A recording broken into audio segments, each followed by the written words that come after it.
In this video, we're showing you how to make Celtic jewellery in woods. So what you can see on screen is us preparing our wood for making our jewellery. So we stick two contrasting pieces of wood together and then cut out all of our jewellery design. So similar to the process that we would normally use. Now, Celtic designs are something that we are familiar here with at our family workshop because we use them on our love spoons. But they're lovely symbols and they have some beautiful meanings in them as well. And we always try to adapt and try new things and make new things and different things. And so we use these Celtic themes to make some original and interesting jewellery items. So as you can see, we start off where we mark all of the designs onto the woods. We then drill all of our holes for doing the pierce work. For those of you who are interested in the wood that we've used some teak that would have been reclaimed from some old furniture. And then the other two woods that we've used are both sourced from Spain. So we've got some beautiful Spanish olive woods and some juniper from La Mancha. So you drill out all of those holes and they will be used for feeding your scroll saw blade into to do all of our internal cuts. An important little bit you can see us doing there is just to sand the back of the wood. By sanding the back of the wood nice and flat, you reduce the amount of vibration that you will get when scroll sawing, and that will help you to produce a better quality finish. So once we've done all of our preparation, we're on to the scroll saw itself. Because these are small items, I would recommend doing the pierce work first of all. The reason for this, you have a larger piece of wood which is easier to hold and it allows you to keep your hands well away from your scroll saw blade. So all in all, it makes the entire project just that little bit more easy. So you can see this first design is a Celtic knot entwined around a heart. So based on a theme of cross your heart. We do those internal cuts and then we cut the surround on our scroll saw. Onto then the hand carving. And what we're doing is to carve down into the teak, our top layer, and you're carving until you reveal the bottom layer, the contrasting colour of the olive woods. Now, as we went through the carving process, the top layer of the teak, in one part I hadn't managed to glue it as well as I would have hoped. But it's a good example for you to see because we lose that one piece, but we can then use that in the design. So what we do, we adapt what we're doing in terms of our carving and match the rest of the design up to that piece that flaked away. And it makes it look as if that was the way we always intended it to be. So for any of you taking on projects like this and having a go at sticking pieces together, you will occasionally have a piece that flakes away. But don't worry about it, don't panic. Adapt what you're doing and learn from it and make it part of the design. Something that we've always done is to try and adapt and evolve what we're doing. On to our second design. As you can see, we've been cutting out, and this one is an eternity sign, a Celtic eternity sign with that circle around it as well.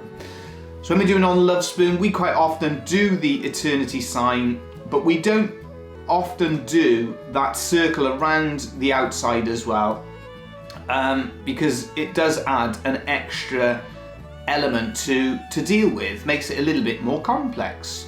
But for this piece of jewellery, we thought we'll make it a little bit more intricate, a bit more delicate for doing that. Now you'll notice as we're carving, we've left those blocks on the edges of our eternity sign. The reason that we've done that is to actually make it easier to hold and grip in the vise while we are cutting out our eternity sign. On to our third design, and we're using the Triskelion. Now this one, always struggle. You'll have to correct me, let me know in the comments section if I'm saying it wrong. It's a powerful symbol with a lot of meaning, this one. And again, you see us cutting it all out, but when I went to carve it, we had a little mistake happened, and it was my fault because I levered the wood, and this caused one part of the design to actually break away. And the reason I'm telling you these things is just to let you all know that, you know, we have things go wrong, we make mistakes, and the most important thing is not to stop yourself, not to abandon things, but to try and adapt them to cater for the mistake. So all I did is I carved the whole top layer out in the middle, and it meant that the mistake that I made was covered up. So another example for how you need to adapt and evolve as you are working. On to our next project, and we're cutting out our Celtic cross, a adapted version of a cross, and a beautiful symbol for a piece of jewellery. So it's that same process again. We do the pierce work, doing those, drilling those holes, cutting out those internal cuts. Then you cut the surround of your Celtic cross, and you're on to the hand carving. As mentioned, we're using a piece of juniper, a lovely wood to carve that also has a beautiful perfume, lovely fragrance that you get from the woods. So you're just carving to drop the surround, the circle that goes around the outside of the cross. We carve that all down just to bring out that cross shape. Now this next design, again, it was inspired by the shape of the cross, but we have a Celtic twist in the design and a slightly adapted version, a rounded off cross. We've used sort of oval shapes. Same as we said before, we've left 2 blocks on the outside of our adapted cross design, and that is to allow us to be able to grip it in the vise more easily. Without those blocks, you would have 2 points, and a couple of issues with that. It makes it easier to break the piece of jewellery that you're making, the carving that you're doing, and it also means that it's more difficult to grip in the vise. So we're more likely to bruise the woods, and all in all, leaving those blocks in, it just allows us to do a better job. As you can see, we just go on then and cut the wood away, just cut those blocks away that we've left on our eternity sign and on our adapted cross design. Cut those pieces away, go over to then the sander, sand it all nice and smooth, and we're ready then for our hand finishing. So we use a finishing belt on our sanding machine, so around about a P150 that we're using, because we will also then go on to doing some hand sanding. When it comes to the finishing, the same process as we normally use. 3 coats of shellac sanding sealer, rubbing it down in between each coat.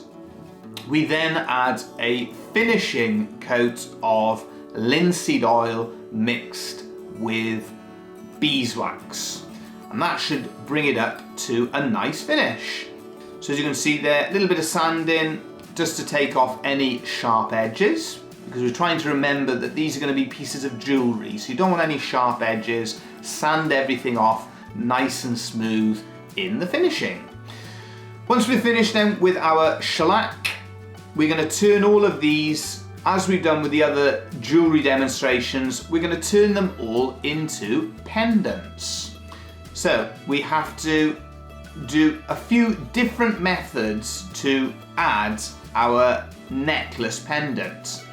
On some of these, we just bore a hole using our spike and then twist a little metal eye into the top of the design.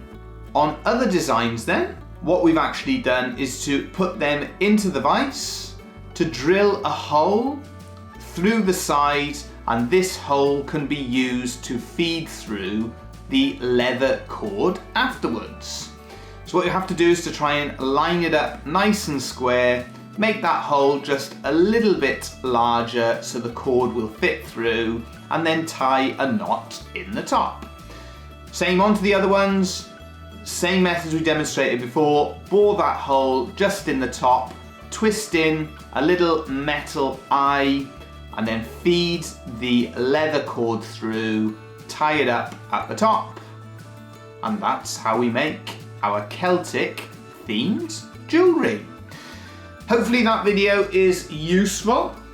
Let us know in the comment section which one of those is your favourite, which one do you plan on having a go at making yourself. Remember, if you are going to have a go at making them, the link in the description to our website will have the designs. If you want to have a go at doing those, you can download them and use them yourself. If you're new here and you like what you see, don't forget to subscribe and ring that bell so you know when we upload another video. If you've enjoyed that, you can help us out by giving us a little thumbs up. And as always, thank you again for watching.